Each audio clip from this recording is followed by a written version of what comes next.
Hello यारो, आज हम बात करने वाले हैं ब्रेसेस लगाने के बाद हमारे मुंह में सलाइवा बहुत बनती है और ये प्रॉब्लम बहुत सारे लोगों को होती है। तो इस वीडियो में हम जानेंगे कि यार ब्रेसेस लगाने के बाद सलाइवा इतनी ज्यादा क्यों निकलती है और इससे हमारी हेल्थ में क्या क्या नुकसान होते हैं या क्या क्या इसके फायदे होते हैं। यार मेरा नाम है अमित और मैंने पिछले साल अपना ब्रेसेस ट्रीटमेंट कंप्लीट कराया था। मेरे दांतों में बहुत ज्यादा गैप था और अभी आप देख सकते हैं कि मेरे दांतों का गैप पूरी तरह से फिलअप हो चुका है। ब्रेसेस लगाने के बाद भाई कुछ प्रॉब्लम होना नॉर्मल है और अगर ये प्रॉब्लम नहीं हो रही है तो शायद आपका ब्रेसेस ट्रीटमेंट सही से नहीं चल रहा है, जिसमें पहली है दांतों का दर्द होना। भाई ब्रेसेस लगाए तो दांत दर्द होंगे और अगर दांत नहीं दर्द हो रहे हैं यानी कि उनमें उतना फोर्स नहीं लगाया गया है जितना जरूरत है तो आपके ट्रीटमेंट में टाइम लगेगा। दूसरी प्रॉब्लम होती है जब आप ब्रेसेस लगा के आते हैं तो एक दो दिन आपके मुंह में बहुत ज्यादा लार बनती है और बोलते टाइम आपको फंबलिंग और इस तरह की प्रॉब्लम होने लगती है या सम टाइम तो आपकी लार इधर से या इधर से टपकने लगती है। पहले तो बात करते हैं कि ये प्रॉब्लम होती क्यों है। पहला तो है हमारी बॉडी का रिएक्शन। हमारी बॉडी ब्रेसेस को समझती है कि ये कोई फूड है जो कि हमारे मुंह में आ गया है और इसको पचाने के लिए, डाइजेस्ट करने के लिए एक्स्ट्रा सलाइवा बनाने लगती है। क्योंकि हमारी बॉडी को नहीं पता कि ब्रेसेस खाने की चीज नहीं होती है तो हमारी बॉडी उसको डाइजेस्ट करने के लिए एक्स्ट्रा सलाइवा बनाना स्टार्ट कर देती है ताकि हमारा मुंह सूखा सूखा ना लगे। तो पहला तो ये रीजन हो जाता है। दूसरा रीजन होता है जब हम ब्रेसेस लगवा लेते हैं तो यार देखो, जो भी हम खाते हैं वो हमारे दांतों में और दांतों के बीच, ब्रैकेट्स के बीच में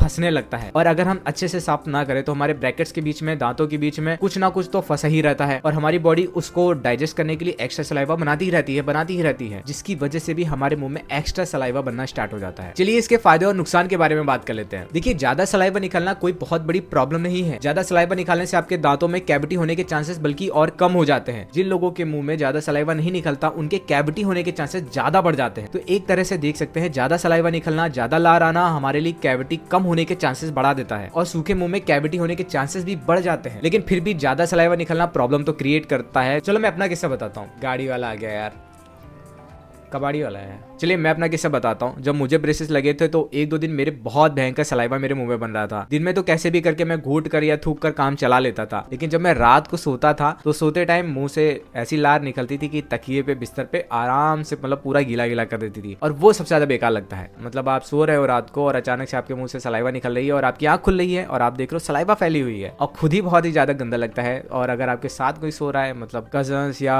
वाइफ वगैरह, तो और ज्यादा आपको दिक्कत या एम्बेरस फील करा सकता है ये मूवमेंट। ज्यादा सलाइवा में सबसे बड़ी प्रॉब्लम तो यही है। बाकी थोड़ा बहुत फंबल भी होता है। जब आपके सलाइवा ज्यादा निकलेगा तो आप बोलोगे तो फंबल बहुत ज्यादा होगा, आपके मुंह में लार आएगी तो सामने वाला कहेगा भाई गटक लो, उसके बाद बोलो। तो ये चीज बहुत ज्यादा होती है। बार बार आपको सलाइवा गटकनी पड़ेगी या फिर थूकनी पड़ेगी और बार बार थूकना ना बहुत ज्यादा अनहाइजीनिक फील करा देता है सामने वाले इंसान को। तो ये प्रॉब्लम रहती है ज्यादा सलाइवा निकलने से। बाकी बहुत बड़ी कोई ऐसी प्रॉब्लम नहीं होती है। अब इसको कैसे कम कर सकते हैं इसके बारे में बात कर लेते हैं। पहले तो ये कोई घबराने की बात नहीं है, आपको एम्बेरस होने की बात नहीं है। ये कोई बहुत बड़ी प्रॉब्लम नहीं है जिसको आप डील ना कर सके। बहुत ही छोटी सी समस्या है जो कि एक दो दिन के बाद अपने आप ही ठीक हो जाएगी। क्योंकि भाई अभी अभी आपने ब्रेसेस लगाए, आपकी बॉडी यूज टू नहीं है, उसको समझ नहीं पाई है। तो एक हफ्ता तक मान के चलिए लग जाएगा आपकी बॉडी को इसके यूज टू होने की, इसकी हैबिट डालने की। उसके बाद उतनी सलाइवा नहीं बनेगी जो स्टार्टिंग के 2-4 दिन तक लग रही थी, और बनेगी भी तो आपकी हैबिट हो जाएगी। इसको कम करने के लिए या कंट्रोल करने के लिए आप ज्यादा से ज्यादा पानी पी सकते हैं। और ज्यादा पानी पीने का ये भी फायदा है कि ब्रेसेस ट्रीटमेंट में आपके ज्यादा छाले नहीं निकलेंगे, क्योंकि छाले होने से नॉर्मल खाना खाने में भी बहुत प्रॉब्लम होती है। इसके अलावा जब आप रात को सोते टाइम या नॉर्मली आपने खाना खा लिया है उसके बाद अपने दांतों के बीच में जो कुछ भी फंसा है उसको निकाल लो। क्योंकि अगर आपके दांतों में कुछ भी फंसा रहेगा थोड़ा सा भी तो सलाइवा अपने आप ही ज्यादा बनना स्टार्ट हो जाएगी। इसलिए हमेशा अपने ब्रेसेस को और ब्रेसेस के बीच में अगर कुछ फंसा है तो उसको साफ करते रहे। उसके लिए छोटा वाला मिनी ब्रश आता है, अगर आप कहोगे तो मैं डिस्क्रिप्शन बॉक्स में उसका लिंक डाल दूंगा। और घबराना नहीं है, 1-2 हफ्ते में आपको इसकी आदत हो ही जाएगी यार। अब मेरी माने तो जब आपको ब्रेसेस नए नए लगे हो तो 1-2 दिन तक आप थोड़ा कम बोलिए, क्योंकि आपकी बॉडी यूज टू होने वाली होती है। अगर आप ज्यादा बोलोगे तो आपके दांत ऊपर के और नीचे के दांत जब आपस में टच करते हैं तभी बहुत भयंकर वाला पेन होता है। तो इस टाइम पे हमें हैबिट डालनी होती है ब्रेसेस की। पेन हो रहा है, सलाइवा बहुत निकल रही है, कॉन्फिडेंस बहुत ज्यादा लो हो जाता है और कुछ लोगों को तो ये फील होता है कि भाई मैंने ब्रेसेस लगा के गलती कर दी। 1 हफ्ते के बाद आप यूज टू हो जाओगे। और मेरी एक और बात मानना भाई, ज्यादा मिरर भी मत देखना, क्योंकि जब ज्यादा मिरर देखते हो ना तो आप ये सोचने लगते हो कि यार रिजल्ट नहीं आ रहा।